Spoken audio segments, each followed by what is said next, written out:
Hello everyone, रघुवर GK में आप सभी का स्वागत है। आज हम लोग सीटेट एग्ज़ाम 2018 में पेपर 1 में पूछे गए जितने भी सीडीपी के क्वेश्चंस हैं उनका हम डिस्कशन इस वीडियो में करेंगे। तो आप वीडियो को अंत तक देखें और वीडियो पसंद है तो चैनल को सब्सक्राइब जरूर करें। यह वीडियो आपके लिए काफ़ी इंपॉर्टेंट रहने वाला है। आगे भी प्रश्न आपके इसी आधार पर पूछे जाएंगे। अधिकांश आपका सीटेट में क्वेश्चंस को रिपीट किया जाता है, तो आप सभी क्वेश्चंस को ध्यान से देखें। तो चलिए आज का क्लास हम स्टार्ट करते हैं। हमारा पहला प्रश्न है, कक्षा में बच्चों को प्रेरित समझा जा सकता है यदि? तो कक्षा में बच्चों को प्रेरित कब समझा जाता है? तो ऑप्शन ए हमारा है, वे शिक्षक से स्पष्टीकरण प्राप्त करने के लिए प्रश्न पूछते हैं। तो यह क्या है, इससे हम बच्चे को प्रेरित समझ सकते हैं। ऑप्शन बी है, वे अच्छी तरह से वर्दी पहने स्कूल में आते हैं। तो इससे तो बच्चे को प्रेरित नहीं समझा जा सकता है। ऑप्शन सी है, वे कक्षा में अनुशासन बनाए रखते हैं। उसके बाद ऑप्शन डी है, वे सभी उपस्थिति में नियमित है। तो इन सभी से आपका नहीं होगा। इन सभी में परफेक्ट आंसर आपका क्या होता है? ऑप्शन ए परफेक्ट होता है कि कक्षा में बच्चों को प्रेरित समझा जा सकता है यदि वे शिक्षक से स्पष्टीकरण प्राप्त करने के लिए प्रश्न पूछते हैं। तो नेक्स्ट क्वेश्चन को देखते हैं। अगला प्रश्न है, अनुशासन जो अधिगम वातावरण में एक महत्वपूर्ण भूमिका निभाता है किस तरह मदद करता है? अनुशासन जो अधिगम वातावरण में एक महत्वपूर्ण भूमिका निभाता है किस तरह की मदद करता है?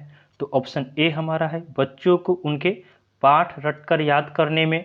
ऑप्शन बी है, बच्चों को अपनी शिक्षा को विनियमित और मॉनिटर करने के लिए। ऑप्शन सी है, चुप्पी साधे रहने के लिए। तो चुप्पी साधे रहने के लिए नहीं होगा, फिर रट कर जहाँ रहेगा वह आंसर हमारा नहीं हो सकता है। ऑप्शन डी है, शिक्षकों को निर्देश देने में। तो शिक्षक को बच्चे निर्देश नहीं दे सकते हैं। तो हमारा सही उत्तर क्या हो जाएगा? ऑप्शन बी हमारा सही उत्तर होगा कि अनुशासन जो अधिगम वातावरण में एक महत्वपूर्ण भूमिका निभाता है किस तरह की मदद करता है? तो अनुशासन आपका मदद करता है बच्चों को अपनी शिक्षा को विनियमित और मॉनिटर करने के लिए। नेक्स्ट क्वेश्चन को देखते हैं। अगला प्रश्न है, बच्चे डैश को छोड़कर अन्य सभी के द्वारा लिंग भूमिकाएं ग्रहण करते हैं। तो बच्चे किसको छोड़ के लिंग भूमिकाएं अर्थात क्या होता है, बॉयज़ गर्ल्स इन सभी की भूमिकाएं को ग्रहण करते हैं? तो ऑप्शन ए हमारा है ट्यूशन, ऑप्शन बी है मीडिया, ऑप्शन सी है समाजीकरण, ऑप्शन डी है संस्कृति। तो इसका हमारा सही उत्तर हो जाएगा ऑप्शन ए ट्यूशन। तो ट्यूशन को छोड़कर अन्य सभी के द्वारा क्या होता है, लिंग भूमिकाएं ग्रहण करते हैं।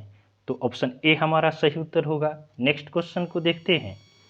अगला प्रश्न है, निम्न में से कौन सा बच्चों में अधिगम में सुधार करने के लिए सबसे अधिक उपयुक्त है? इसमें हमें बताना है कि बच्चों में अधिगम में सुधार करने के लिए कौन सा सबसे अधिक उपयुक्त है। तो ऑप्शन ए हमारा है, शिक्षक को वास्तविक जीवन स्थितियों पर भी बच्चों को एक दूसरे के साथ बातचीत करने में मदद करनी चाहिए। तो यह हमारा सही हो सकता है। ऑप्शन बी को देखते हैं, नियमित मूल्यांकन परीक्षा आयोजित की जानी चाहिए। ऑप्शन सी है, शिक्षक को विभिन्न उदाहरणों और चित्रों का उपयोग करके विषय की व्याख्या करनी चाहिए। ऑप्शन डी है, कक्षा में सभी प्रकार की शिक्षण सामग्री होनी चाहिए। तो इसमें हमें बताना है कि बच्चों में अधिगम में सुधार करने के लिए सबसे अधिक उपयुक्त क्या है। तो अधिगम में सुधार करने के लिए क्या करना चाहिए, शिक्षक को वास्तविक जीवन स्थितियों पर बच्चों को एक दूसरे के साथ बातचीत करने में मदद करनी चाहिए। तो ऑप्शन ए हमारा इसमें सही उत्तर हो जाएगा। नेक्स्ट क्वेश्चन को देखते हैं। अगला प्रश्न है, निम्न में से कौन सा कथन पियाजे के सिद्धांत के अनुसार कहा नहीं जा सकता? इसमें हमें बताना है कि कौन सा कथन आपका पियाजे के सिद्धांत के अनुसार नहीं कहा जा सकता है। तो ऑप्शन ए हमारा है, बच्चे अपने पर्यावरण पर क्रिया करते हैं। उसके बाद ऑप्शन बी है, विकास गुणात्मक चरणों में होता है। ऑप्शन सी है, बच्चे अपनी दुनिया के बारे में ज्ञान का निर्माण और उपयोग करते हैं। ऑप्शन डी है, निरंतर अभ्यास से अधिगम होता है। तो इसमें हमारा सही उत्तर हो जाएगा ऑप्शन बी, विकास गुणात्मक चरणों में होता है। तो इसको क्या है, विकास गुणात्मक चरणों में होता है। यह कथन आपका पियाजे के सिद्धांत के अनुसार नहीं कहा जा सकता। नेक्स्ट क्वेश्चन को देखते हैं। अगला प्रश्न है, निम्न में से कौन सी पूर्व संक्रियात्मक विचार की एक सीमा नहीं है? हमें बताना है कि इनमें से कौन सा आपका पूर्व संक्रियात्मक विचार की एक सीमा नहीं है। तो ऑप्शन ए हमारा है अनुत्क्रमणीयता, ऑप्शन बी है ध्यान केंद्रित करने की प्रवृत्ति, ऑप्शन सी है प्रतीकात्मक विचार का विकास और ऑप्शन डी है अहमन्यता। तो हमारा सही उत्तर इसमें हो जाएगा ऑप्शन बी ध्यान केंद्रित करने की प्रवृत्ति। यह आपका पूर्व संक्रियात्मक विचार की एक सीमा नहीं है। नेक्स्ट क्वेश्चन को देखते हैं। अगला प्रश्न है डैश के अलावा निम्न कारणों से खेल युवा बच्चों के विकास में एक महत्वपूर्ण भूमिका निभाता है। किसके अलावा निम्न कारणों में से खेल युवा बच्चों के विकास में एक महत्वपूर्ण भूमिका निभाता है? तो ऑप्शन ए हमारा है वे नए कौशल हासिल करते हैं और सीखते हैं कि उन्हें कब उपयोग किया जाए। ऑप्शन बी है वे अपने शरीर पर निपुणता प्राप्त करते हैं। ऑप्शन सी है यह उनकी इंद्रियों को उत्तेजित करता है। यह समय बिताने का एक सुखद तरीका है। तो हमसे क्या पूछा जा रहा है कि किसके अलावा निम्न कारणों में से खेल युवा बच्चों के विकास में एक महत्वपूर्ण भूमिका निभाते हैं? तो ऑप्शन डी के अलावा बाकी जो तीनों ऑप्शन हैं वे क्या करते हैं? खेल युवा बच्चों के विकास में महत्वपूर्ण भूमिका निभाते हैं। खेल से क्या होता है? बच्चे नए कौशल हासिल करते हैं और सीखते हैं कि उन्हें कब उपयोग किया जाए। ऑप्शन बी भी हमारा सही है कि वे अपने शरीर पर निपुणता प्राप्त करते हैं खेल से। ऑप्शन सी है यह उनकी इंद्रियों को उत्तेजित करता है। ऑप्शन डी हमारा इसका सही उत्तर होगा। इसमें हमें पूछा जा रहा था किसके अलावा आपका बच्चे क्या करते हैं? खेल युवा बच्चों के विकास का एक महत्वपूर्ण भूमिका निभाता है। तो यह समय बिताने का एक सुखद तरीका है। इसके अलावा क्या होता है? खेल युवा बच्चों के विकास में एक महत्वपूर्ण भूमिका निभाता है। नेक्स्ट क्वेश्चन को देखते हैं। अगला प्रश्न है निम्न में से कौन सा प्रश्न बच्चों को गंभीर रूप से सोचने के लिए आमंत्रित करता है? कौन सा प्रश्न इसमें से बच्चों को गंभीर रूप से सोचने के लिए आमंत्रित करता है? तो ऑप्शन ए हमारा है विभिन्न तरीकों से हम इसे कैसे हल कर सकते हैं? क्या आप इसका उत्तर जानते हैं? ऑप्शन सी है सही जवाब क्या है। ऑप्शन डी है क्या आप इसी तरह की स्थितियों के बारे में सोच सकते हैं? तो निम्न में से कौन सा प्रश्न बच्चों को गंभीर रूप से सोचने के लिए आमंत्रित करता है? तो इसका हमारा सही उत्तर क्या होगा? ऑप्शन ए कि विभिन्न तरीकों से हम इसे कैसे सॉल्व कर सकते हैं, अर्थात किसी भी प्रश्न को हम कितने तरीकों से हम सॉल्व कर सकते हैं, यह क्या करता है? यह आपका बच्चों को गंभीर रूप से सोचने के लिए आमंत्रित करता है। नेक्स्ट क्वेश्चन को देखते हैं। अगला प्रश्न है राष्ट्रीय पाठ्यचर्या फ्रेमवर्क 2005 ने अपनी समझ डैश से प्राप्त की? तो आपका राष्ट्रीय पाठ्यचर्या फ्रेमवर्क 2005 ने अपनी समझ किससे प्राप्त की? ऑप्शन ए हमारा है संज्ञानात्मक सिद्धांत, ऑप्शन बी है मानवतावाद, ऑप्शन सी है व्यवहारवाद, ऑप्शन डी है रचनावाद। तो हमारा सही उत्तर इसमें होगा ऑप्शन डी रचनावाद। तो आपका राष्ट्रीय पाठ्यचर्या फ्रेमवर्क 2005 ने अपनी समझ रचनावाद से प्राप्त की। नेक्स्ट क्वेश्चन को देखते हैं। अगला प्रश्न है निम्नलिखित में से कौन सा कक्षा में पाठ्य पुस्तकों की भूमिका का सबसे अच्छा वर्णन करता है? इसमें कौन सा आपका कक्षा में पाठ्य पुस्तकों की भूमिका का सबसे अच्छा वर्णन करता है? तो ऑप्शन ए हमारा है वे संसाधन रहित संदर्भ में सबसे आवश्यक अधिगम संसाधन बनाती है। ऑप्शन बी है वे कक्षा में उपलब्ध संसाधन और संदर्भ सामग्री में से एक है। वे एक राज्य या राष्ट्र में अधिगम में एक रूपता बनाए रखती है। ऑप्शन डी है वे अध्ययन के पाठ्यक्रम के बारे में शिक्षकों और माता पिता को मार्गदर्शन प्रदान करती है। तो आपका कक्षा में पाठ्य पुस्तकों की भूमिका का सबसे अच्छा वर्णन कौन करता है? तो इसका सही उत्तर होगा ऑप्शन ए कि वे संसाधन रहित संदर्भ में सबसे आवश्यक अधिगम संसाधन बनाती है। नेक्स्ट क्वेश्चन को देखते हैं। अगला प्रश्न है एकाधिक बुद्धिमानी का सिद्धांत कहता है कि एकाधिक बुद्धिमानी का सिद्धांत क्या कहता है? तो ऑप्शन ए हमारा है प्रभावी अध्यापन के द्वारा बुद्धि बढ़ाई जा सकती है। ऑप्शन बी है बुद्धि तेजी से बढ़ाई जा सकती है। ऑप्शन सी है बुद्धि कई प्रकार की हो सकती है। ऑप्शन डी है पेपर पेंसिल परीक्षण सहायक नहीं है। तो एकाधिक बुद्धिमानी का सिद्धांत क्या कहता है? तो एकाधिक बुद्धिमानी का सिद्धांत कहता है कि बुद्धि कई प्रकार की हो सकती है। तो ऑप्शन सी हमारा सही उत्तर होगा।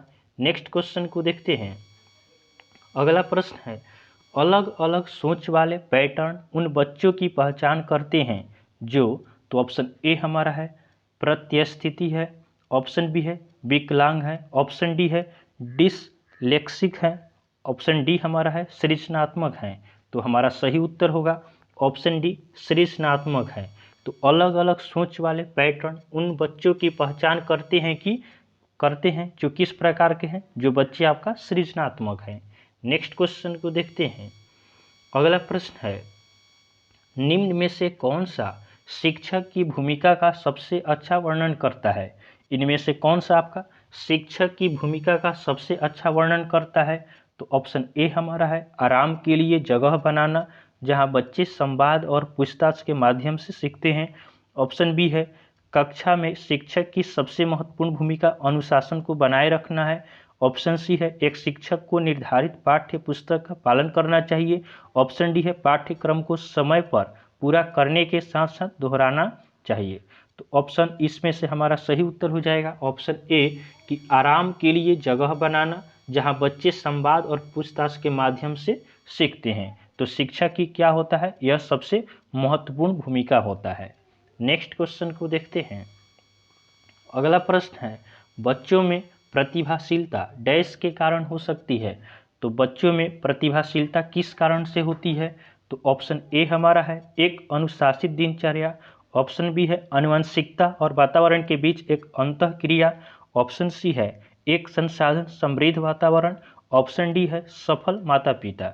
तो बच्चों में प्रतिभाशीलता डैश के कारण हो सकती है, तो इसका सही उत्तर होगा ऑप्शन बी आनुवंशिकता और वातावरण के बीच एक अंतःक्रिया के द्वारा आपका बच्चों में प्रतिभाशीलता हो सकती है।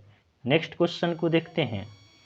अगला प्रश्न है, अति संवेदनशील बच्चों को सीखने में मदद करने के लिए निम्न में से कौन सा तरीका उपयुक्त तरीका नहीं है? अति संवेदनशील बच्चों को सीखने में मदद करने के लिए निम्न में से कौन सा तरीका उपयुक्त तरीका नहीं है? तो ऑप्शन ए हमारा है बेचैन होने पर अक्सर उन्हें फटकार लगाना। तो यही हमारा सही उत्तर हो जाएगा कि यह तरीका आपका उचित नहीं होता है कि अति संवेदनशील बच्चों को सीखने में मदद करने के लिए निम्न में से कौन सा तरीका उपयुक्त नहीं है? तो आपका बेचैन होने पर फटकार लगाना बच्चों को, यह सही तरीका नहीं है। तो ऑप्शन ए हमारा सही उत्तर होगा। नेक्स्ट क्वेश्चन देखते हैं। अगला प्रश्न है, कक्षा में सृजनात्मक और प्रतिभाशील बच्चों के लिए आवश्यक हस्तक्षेप निर्भर करता है। तो यह किस पर निर्भर करता है? तो ऑप्शन ए हमारा है उन्हें अन्य बच्चों को पढ़ाने की जिम्मेदारी देने पर, ऑप्शन बी है शिक्षक द्वारा अनुकूलित और प्रेरक निर्देशन तरीकों के उपयोग पे, ऑप्शन सी है उन्हें अतिरिक्त समय दिए जाने पर, ऑप्शन डी है उनके प्रति स्नेह होने के नाते पर। तो कक्षा में सृजनात्मक और प्रतिभाशील बच्चों के लिए आवश्यक हस्तक्षेप निर्भर करता है। तो इसका सही उत्तर होगा ऑप्शन बी शिक्षक द्वारा अनुकूलित और प्रेरक निर्देश तरीकों के उपयोग करने पर। नेक्स्ट क्वेश्चन को देखते हैं। अगला प्रश्न है, निम्न में से कौन सा एक संवेग है? तो इनमें से बताना है कि कौन सा एक संवेग है। तो ऑप्शन ए है उत्तेजना, ऑप्शन बी है स्मृति, ऑप्शन सी है डर और ऑप्शन डी है ध्यान। तो सही उत्तर होगा ऑप्शन सी डर। डर क्या है? डर आपका एक संवेग है। नेक्स्ट क्वेश्चन को देखते हैं। अगला प्रश्न है, एक 3 वर्ष का बच्चा है, एक 3 वर्ष का बच्चा बताता है कि दूध बूथ पर एक मशीन द्वारा दूध उत्पादन होता है। दूध बूथ जहाँ पे दूध उत्पादन किया जाता है, बच्चा बताता है कि दूध बूथ पर एक मशीन द्वारा दूध उत्पादन होता है। तो हमारा प्रश्न कह रहा है कि निम्न में से कौन सा बच्चे की समझ का सबसे अच्छा स्पष्टीकरण प्रदान करता है? तो ऑप्शन ए इसमें हमारा है बच्चे का परिवार बच्चे को प्रेरक वातावरण प्रदान नहीं करता, ऑप्शन बी है बच्चे को दुनिया का बहुत सीमित ज्ञान है, ऑप्शन सी है बच्चे का जवाब दूध बूथ से दूध खरीदने के अपने अनुभव पर आधारित है, ऑप्शन डी है बच्चे के गायों को कभी नहीं देखा है। तो एक 3 वर्ष का बच्चा बताता है कि दूध बूथ पर एक मशीन द्वारा दूध का उत्पादन होता है। तो निम्न में से कौन सा बच्चे की समझ का सबसे अच्छा स्पष्टीकरण करता है? तो इसमें हमारा सही उत्तर हो जाएगा ऑप्शन सी कि बच्चे का जवाब दूध बूथ से दूध खरीदने के लिए अपने अनुभव पर आधारित है।